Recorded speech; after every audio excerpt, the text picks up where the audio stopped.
नमस्कार, अमन study point पर आप लोगों का हार्दिक स्वागत है। यूपी स्पेशल के अंतर्गत आज का ये दूसरा वीडियो होगा और ये वीडियो भी बहुत महत्वपूर्ण है। देखिए, यूपी स्पेशल को मैं 3 पार्ट्सों में पूरा एकदम कवर कर दूंगा, जिससे परीक्षा में प्रश्न आते हैं। और याद रखिएगा, ये आगामी यूपी पीसीएस 2020 प्रारंभिक परीक्षा और आरओ एआरओ परीक्षा के लिए बहुत ही महत्वपूर्ण है। उससे पहले एक ज़रूरी सूचना। देखिए, अगर आप लोग आईएएस प्री की, यूपी पीसीएस की और मेंस की, यूपी पीसीएस प्री और मेंस, लोअर पीसीएस और आरओ एआरओ किसी भी परीक्षा की तैयारी कर रहे हैं, तो करंट अफेयर्स की अपडेटेड और सबसे बेहतरीन नोट्स सितंबर 2019 से 8 सितंबर 2020 यानी पूरे एक साल से ज़्यादा की नोट्स आपको हमारे चैनल पर मिल रही है। उसके लिए आपको इस नंबर पर व्हाट्सएप करना है। देखिए, हमारे नोट्स की खासियत, सबसे बड़ी खासियत ये है कि ये कम से कम 3 से 4 बेस्ट करंट अफेयर्स की किताबों का निचोड़ है। काफ़ी सेलेक्टिव चीज़ें, और जैसा कि वर्तमान में पूछने का पैटर्न है, कुछ कॉन्सेप्चुअल टाइप के करंट पूछे जा रहे हैं, कुछ फैक्चुअल पूछे जा रहे हैं, दोनों को कंबाइंड किए हुए ये नोट्स बेहतरीन तरीके से बनाई गई है। ठीक है, निश्चित रूप से आप इसको लीजिए, विश्वास करके लीजिए, और आपको 100% फ़ायदा देने वाली ये नोट्स हैं अंतिम समय में। ओके, चलिए शुरुआत करते हैं हम आज के अपने यूपी स्पेशल टॉपिक की। देखिए, यूपी स्पेशल टॉपिक में सबसे पहले हम कुछ यूपी स्पेशल के बारे में, उत्तर प्रदेश के बारे में जानेंगे। देखिए, उत्तर प्रदेश का नाम समय समय पर बदलता रहा है। 1836 से उत्तर प्रदेश का नाम उत्तर पश्चिम प्रांत था, ये भी अक्सर पूछता है। 1877 में इसका नाम बदलकर फिर से आगरा और अवध का संयुक्त प्रांत हो गया, और 26 जनवरी 1950 से इसका नाम उत्तर प्रदेश पड़ा, जो अभी तक है। ठीक है, तो ये अक्सर पूछता है, 26 जनवरी 1950 से उत्तर प्रदेश नाम पड़ा था। नाम की तरह प्रदेश की राजधानी में भी समय समय पर परिवर्तन हुए। 1836 में इसकी राजधानी 1836 से आगरा बनी, फिर 1858 से आगरा से इलाहाबाद को राजधानी बनाया गया। 1921 से आंशिक रूप से लखनऊ राजधानी बनी, लेकिन 1935 से लखनऊ को पूर्णतः उत्तर प्रदेश की राजधानी बना दिया गया।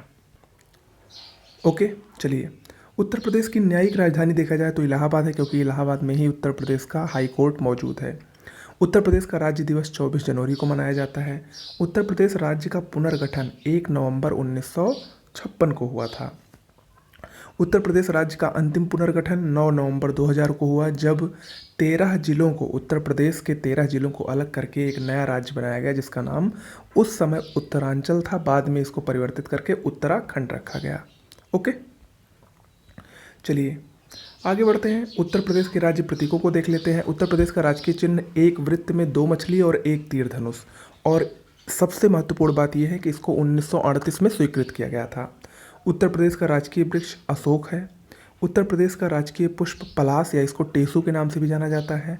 उत्तर प्रदेश की राजकीय भाषा, उत्तर प्रदेश में 2 राजकीय भाषाएं हैं। सर्वप्रथम 1947 में हिंदी को राजकीय भाषा का दर्जा दिया गया, और उसके बाद 1989 में द्वितीय राजभाषा उर्दू को राजकीय भाषा का दर्जा दिया गया। ये अक्सर पूछता रहता है। उत्तर प्रदेश का स्थापना दिवस नवंबर 1956 में। उत्तर प्रदेश का राजकीय पशु बारहसिंघा। उत्तर प्रदेश का राजकीय पक्षी सारस या क्रौंच कहा जाता है इसको। और उत्तर प्रदेश का राजकीय खेल हॉकी है, जो कि भारत का भी राष्ट्रीय खेल है। ओके, उत्तर प्रदेश के सर्वाधिक क्षेत्रफल वाले 4 जिले अगर देखा जाए घटते क्रम में, तो सबसे ज़्यादा क्षेत्रफल लखीमपुर खीरी का है, फिर सोनभद्र, फिर हरदोई, फिर सीतापुर। और प्रदेश का सर्वाधिक नम भूमि यानी वेटलैंड, यानी जो आर्द्र भूमियाँ हैं, इसके क्षेत्रफल वाला जिला सोनभद्र है, यानी 5.08% सोनभद्र का वेटलैंड है। अगर हम वही न्यूनतम क्षेत्रफल की बात करें, तो सबसे कम क्षेत्रफल यूपी में हापुड़ का है, फिर भदोही, जिसको संत रविदास नगर के नाम से जाना जाता है, फिर शामली, और फिर गाजियाबाद। और वहीं प्रदेश में सबसे कम वेटलैंड भूमि वाला जिला कौन सा है? हाथरस व बागपत, 0.18%। सर्वाधिक और सबसे कम वर्षा वाले जिले, सबसे ज़्यादा उत्तर प्रदेश में सबसे ज़्यादा वर्षा गोरखपुर में होती है, और सबसे कम वर्षा मथुरा में होती है। प्रदेश का सबसे पूर्वी और पश्चिमी जिला बलिया और शामली। प्रदेश का सबसे पूर्वी जिला बलिया है उत्तर प्रदेश का, और सबसे पश्चिमी शामली है। उत्तर प्रदेश का सबसे उत्तरी जिला सहारनपुर है, और सबसे दक्षिणी जिला सोनभद्र है। ओके, उत्तर प्रदेश का एकमात्र जिला जिसकी सीमा हिमाचल प्रदेश से लगती है कौन है? सहारनपुर है। इसको आप मैप में लोकेट करिएगा। सर्वाधिक प्रदेशों की सीमाओं को स्पर्श करने वाला उत्तर प्रदेश का एकमात्र जिला सोनभद्र।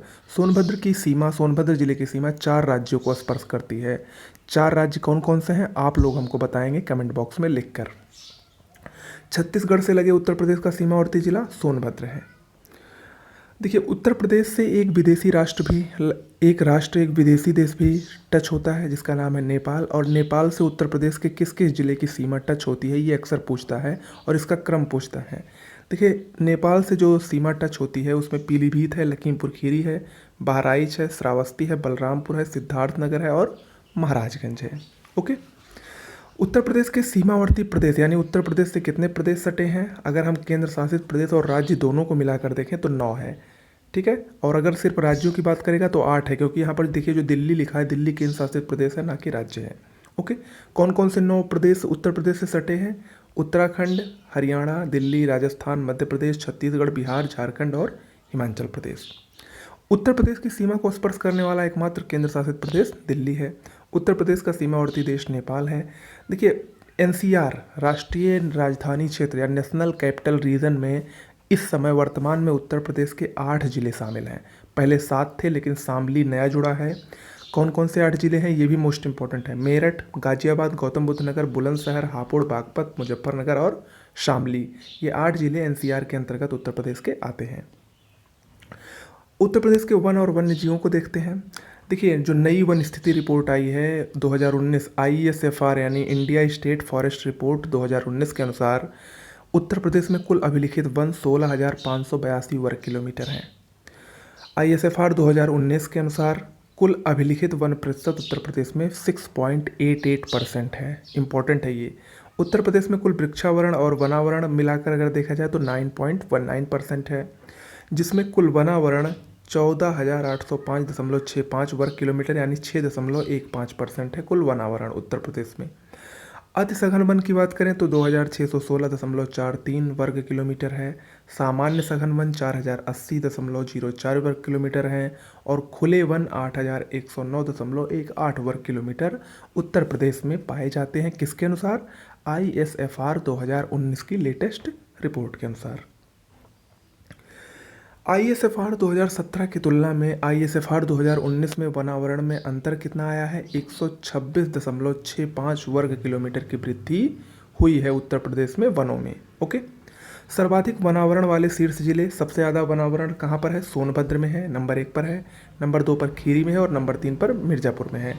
जबकि वृक्षावरण की बात करें तो 7,342 वर्ग किलोमीटर कुल वृक्षावरण उत्तर प्रदेश में है, जो कि कुल भौगोलिक क्षेत्रफल का 3.04% है।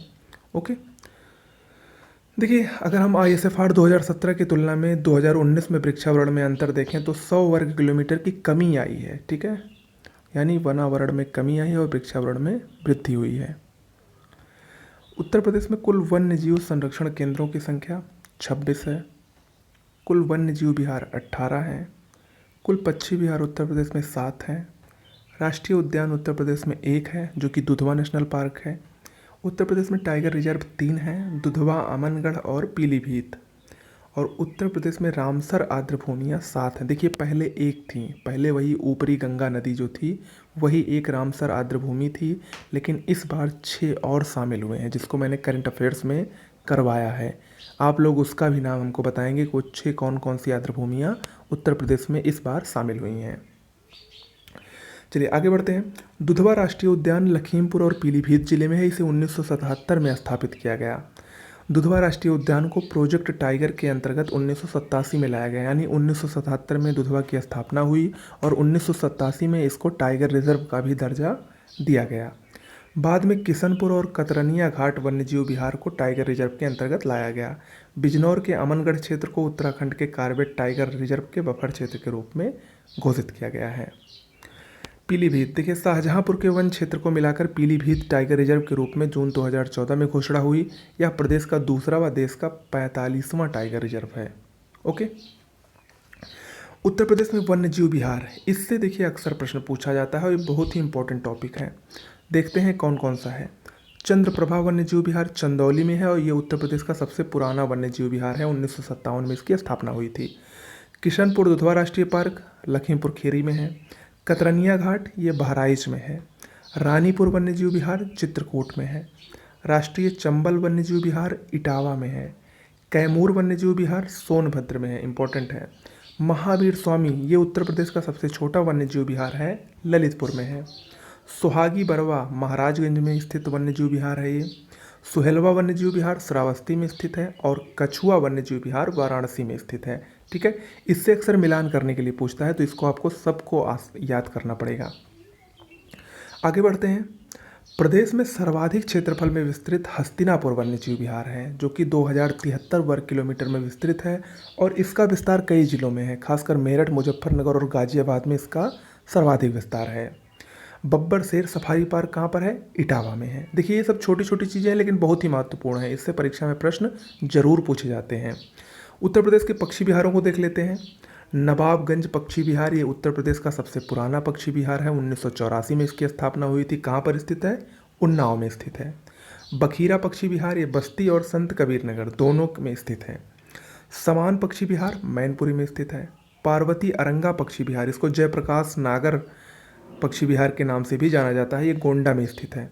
विजय सागर पक्षी विहार महोबा और हमीरपुर में स्थित है। इसके बाद बढ़ते हैं पटना पक्षी विहार, ये सबसे छोटा उत्तर प्रदेश का पक्षी विहार है, एटा में स्थित है। सुरहाताल जिसको लोकनायक पक्षी विहार भी कहा जाता है, बलिया में स्थित है।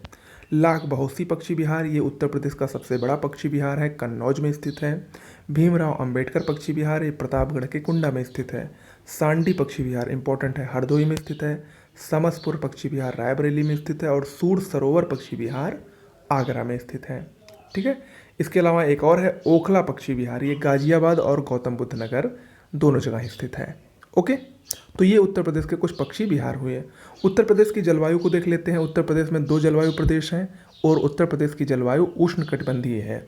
उत्तर प्रदेश में सर्वाधिक ठंडा महीना जनवरी का होता है और सबसे ज़्यादा गर्म महीना मई और जून का होता है। उत्तर प्रदेश में सबसे ज़्यादा औसत तापमान बुंदेलखंड क्षेत्र में पाया जाता है, यानी पश्चिमी जिलों में। और उत्तर प्रदेश में सबसे अधिक गर्मी झांसी और आगरा में होती है, जबकि सबसे कम गर्मी बरेली में होती है। उत्तर प्रदेश में सर्वाधिक वर्षा देखी जाए तो जुलाई और अगस्त के महीने में होती है, दक्षिण पश्चिम मानसून के बंगाल की खाड़ी द्वारा। ठीक है, यूपी का सबसे ज़्यादा वर्षा वाला जिला गोरखपुर है और सबसे कम वर्षा मथुरा जिले में होती है।